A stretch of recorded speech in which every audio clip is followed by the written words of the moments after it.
Students अक्सर मुझसे ये कहते हैं भैया हमारा पढ़ने में मन नहीं लगता। अरे भाई पढ़ना क्यों है, पहले इस सवाल का जवाब ढूंढो। पैसा कमाने के लिए, क्योंकि शायद अल्टीमेट गोल तो सबका यही होगा। पैसा जब कहीं और से आएगा नहीं तो हाथ पैर मारोगे, कुछ ना कुछ तो कर ही लोगे। कोई मुझे ये कहे कि मुझे प्यास तो है मगर मैं पास में पड़े हुए जग को उठाकर पानी नहीं पी रहा, इसका क्या मतलब हो सकता है? इसका सिर्फ और सिर्फ यही मतलब है, या तो उसको प्यास नहीं है या फिर वो मुझको बेवकूफ़ बना रहा है। यही सेम चीज़ आप लोग पढ़ाई के लिए अप्लीकेबल करें। या तो आप जब कह रहे हैं कि आपका पढ़ने का मन नहीं है, इसका मतलब या तो आपकी पढ़ने की नीयत नहीं है या फिर आपको पढ़ाई की ज़रूरत नहीं है। क्योंकि जिसको अगर सच में ज़रूरत होगी ना, वो मेहनत करेगा, वो हार्डवर्क करेगा, हाथ पैर जरूर मारेगा अपने गोल को अचीव करने के लिए। और मुझे ना एक बात बताओ, कोई क्यों ही पढ़े, कोई क्यों किताबों के साथ में अपना दिमाग लगाए? आखिर क्यों यार? इज्जत, पैसा, फेम, ये सब बैठे बैठे अगर मिल जाता ना तो शायद इस दुनिया में कोई पढ़ता, शायद इस दुनिया में कोई मेहनत करता। क्योंकि ना तुम खाना तभी खाओगे जब तुम्हें भूख लगी हो। पढ़ाई वो खाना है जो तुम्हारी इन सब चीज़ों की भूख मिटा सकता है। और जब रियल में भूख लगेगी ना तो तुम ज़रूर ये खाना खाना चाहोगे, तो तुम ज़रूर ये मेहनत करोगे। तुम कहते हो तुम्हारा पढ़ने में मन नहीं लगता और मैं कहता हूँ तुम पढ़ नहीं रहे। इसका क्या मतलब है? कि तुम्हें ज़रूरत नहीं है? क्योंकि अगर तुम्हें ज़रूरत होती ना तो तुम एक प्यासे की तरह दूर तक, मीलों तक पैदल चलते, सिर्फ पानी पीने के लिए, यानी अपने गोल को अचीव करने के लिए। मगर तुम कहते हो तुम्हारा मन नहीं कर रहा है।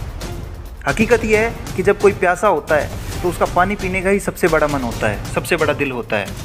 शायद तुम्हारा मन नहीं लग रहा, शायद इसलिए क्योंकि तुम्हें उस पढ़ाई की प्यास नहीं है अब तक। और ये प्यास जगाने के लिए ना तुम्हें पहले ये देखना होगा कि तुम्हें ज़रूरत क्यों है। पहले इसकी पहचान करो, तुम्हें पढ़ाई करने की ज़रूरत क्यों है, आखिर प्रॉब्लम कहाँ है, प्रॉब्लम क्या है। क्योंकि ना बात ये है, पढ़ लेता हूँ, ऐसी एक आवाज़ आती तो है दिल में, दिमाग में, मगर ना कुछ सेकंड बाद कहते हो कि कुछ नहीं यार, थोड़ी देर बाद पढ़ लूँगा। मगर तुम्हें पता है कि सिर्फ एक ही रास्ता है जो तुम्हें सक्सेस तक पहुँचा सकता है और तुम इसी के थ्रू अपने आप को साबित कर सकते हो। और तुम्हें ये भी पता है कि तुमने ना पढ़कर कल भी यही बहाना मारा था और आज भी यही बहाना मारा है और शायद कल भी तुम यही बहाना कर अपना टाइम वेस्ट कर रहे हो। आखिर पढ़ किस लिए रहे हो? अपने आप के लिए, अपने परिवार के लिए, समाज के लिए, या फिर अपने आप की एबिलिटी को साबित करने के लिए? पहले ये डिसाइड करो। हम किसी चीज़ के लिए कभी पूरे दिल से तभी प्रयास करते हैं जब या तो उसे खोने का डर हो या फिर वो चीज़ हमें सबसे ज़्यादा प्यारी हो। जब दिल पर लगती है ना दोस्त, तो हम कुछ भी कर गुजरने के लिए तैयार हो जाते हैं। और शायद प्रॉब्लम ये है कि तुम्हारे अब तक दिल पर नहीं लगी है। तुम अच्छे से जानते हो कि अगर पढ़ लिख लिया तो तुम अपनी फैमिली के लिए कुछ प्राउड मोमेंट क्रिएट कर दोगे, तुम अपने लिए कुछ अच्छा कर पाओगे। मगर प्रॉब्लम होती है कि अपना दिल और दिमाग ना अलग अलग चल पड़ते हैं। तुम अपने दिल और दिमाग को एक नहीं कर पाते हो। तुम्हारे दिमाग में तो आता है कि पढ़ लेता हूँ, मगर दिल कहता है यार रहने दे। ये जो दिल है ना बड़ा खतरनाक है, हमेशा दिल दिमाग को हमेशा पागल बना के रखता है। ये दिल तुम्हें कभी अपने कंफर्ट जोन से बाहर नहीं आने देगा, क्योंकि दिमाग से लिए गए फैसले हमेशा मुश्किल होते हैं। हमेशा हार्डवर्क की जरूरत होती है दिमाग के लिए गए फैसलों को इम्प्लीमेंट करने के लिए। मेरी एक बात याद रखना, भगवान ने दिल को धड़कने के लिए बनाया है और दिमाग को सोचने के लिए बनाया है। तो दिमाग को सोचने दो और दिल को धड़कने दो। याद रखना, दिल से कभी मत सोचो, दिमाग से सोचो, क्योंकि दिमाग के लिए गए फैसले ही तुम्हें आगे जाकर सक्सेस बनाएंगे। क्योंकि एक सक्सेसफुल पर्सन हमेशा अपने दिल और दिमाग के बीच में कोऑर्डिनेशन बना के रखता है। और ज़रूरी भी है भाई, उसे ज़रूरत है नाम की, फेम की, पैसे की। ये सब तभी हो पाएगा जब तुम दिमाग के लिए गए फैसलों के ऊपर इंप्लीमेंट करोगे, दिमाग की सुनोगे और हार्डवर्क करने के लिए रेडी हो जाओगे, तभी जाके सक्सेस मिलेगी। और इस मामले में ना दिल को सोचने का काम मत दो, दिल को सिर्फ धड़कने दो, दिल को वहीं तक रखो। अगर कल को मम्मी बोले मैं खाना नहीं बना रही क्योंकि मेरा मन नहीं लग रहा, पापा बोले मैं कमाने नहीं जा रहा, मैं काम पर नहीं जा रहा क्योंकि मेरा मन नहीं लग रहा, सोचो क्या बैलेंस रहेगा। बस वैसे ही एक स्टूडेंट के लिए पढ़ना ज़रूरी है, जैसे मम्मी के लिए खाना बनाना ज़रूरी है, पापा के लिए काम पर जाना ज़रूरी है और स्टूडेंट के लिए पढ़ना ज़रूरी है, तभी जाकर एक बैलेंस बना रहता है।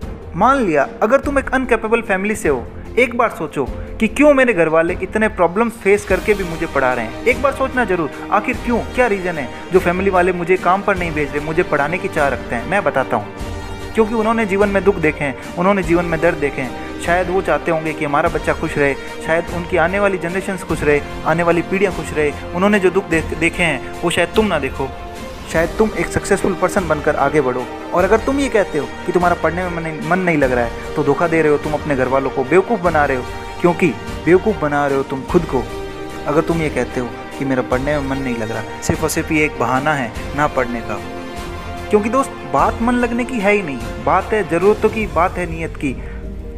और अगर तुम ये सोचकर नहीं पढ़ते कि अभी एग्ज़ाम में बहुत टाइम है, तो वो टाइम तुम्हें ख़राब करने के लिए नहीं है, वो टाइम तुम यूटिलाइज़ करो। उस टाइम में तुम चाहकर अपने सिलेबस को 2 या 3 बार रिवाइज कर सकते हो, इसलिए उस टाइम को ख़राब मत करो, तुम बस लगे रहो ना यार। अब तुम कहोगे कि मैं कैपेबल फैमिली से हूँ, मुझे क्या ज़रूरत है पढ़ने की, क्या ज़रूरत है मुझे डिग्री लेने की। इसका जवाब ये है, परिवार वाले चाहते होंगे नाम मिले, इज्जत मिले। परिवार क्या तुम भी चाहते हो कि तुम्हें सब जाने, सब फेम मिले। अब आराम से बैठने से तो कोई ये तुम्हें देगा नहीं ना। तो उठो यार, अपने अंदर अगर आग लगती है तो लगने दो। बहुत सारे मोटिवेशनल वीडियो देख लिए, आग लगती है मगर कुछ टाइम के बाद शांत हो जाती है। इस आग को बुझने मत दो। जब भी मन ना लगे ना, तो बस उस गोल को याद करना जिसके लिए तुम पढ़ रहे हो, उस शख्स को याद करना जिसके लिए तुम पढ़ रहे हो। बस इतना सा कर लेना, तुम्हारा पढ़ने में मन अपने आप लग जाएगा मेरे दोस्त। एक कारण और है, कुछ लोग पढ़ने से मुंह मोड़ लेते हैं सिर्फ इस वजह से कि उनको फेलियर का डर है। तो यार एक बात तुमने बहुत बार सुनी होगी, मेहनत करना तुम्हारे हाथ में है, रिजल्ट मिलता रहेगा। एक एग्जांपल देना चाहूँगा, मेरे फादर ने मुझे दिया था बहुत टाइम पहले कि ना, अगर एक रेस है उसके अंदर 100 घोड़े भाग रहे हैं, हारा वो नहीं जो 100वीं रैंक पर आया है, हारा वो है जिसने फेलियर के डर से उस रेस में हिस्सा ही नहीं लिया, हारा वो है जिसने फेलियर के डर से पार्ट ही नहीं लिया। क्योंकि हर फेलियर तुम्हें कुछ ना कुछ सिखा कर जाएगा, इसलिए तुम बस लगे रहो। इस रेस में भागना जरूरी है दोस्त, इस रेस में भागना जरूरी है, इससे मुंह मत मोड़ो।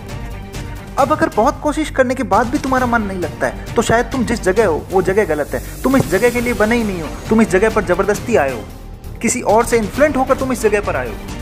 क्योंकि ना 2 ही कारण होते हैं जिसकी वजह से हमारा कोई काम करने के लिए मन नहीं लगता है। नंबर 1 वो है कि या तो तुम्हें उस चीज़ की ज़रूरत नहीं है, नंबर 2 या तो तुम वो काम ज़बरदस्ती कर रहे हो। और इन दोनों वजह से ना तुम्हारा मन आज नहीं लग रहा है और आगे भी कभी नहीं लगेगा, जो तुम्हें अपने फ्यूचर की तरफ लेके जाएगा मेरे दोस्त। तुम तभी पढ़ पाओगे जब तुम उस चीज़ के लिए इंटरेस्टेड हो, जब तुम उस चीज़ की ज़रूरत को फील कर पाते हो। डिसाइड तुम्हें करना है, तुम यहाँ पर पढ़ने के लिए आए थे या फिर ज़बरदस्ती से आए थे, किसी की इन्फ्लुएंस में आकर आए थे। डिसाइड तुम्हें करना है, क्या तुम्हें पढ़ने की ज़रूरत है या नहीं। क्योंकि आखिरी डिसीजन तुम्हारा होगा, जो तुम्हें अपने फ्यूचर की तरफ लेके जाएगा मेरे दोस्त।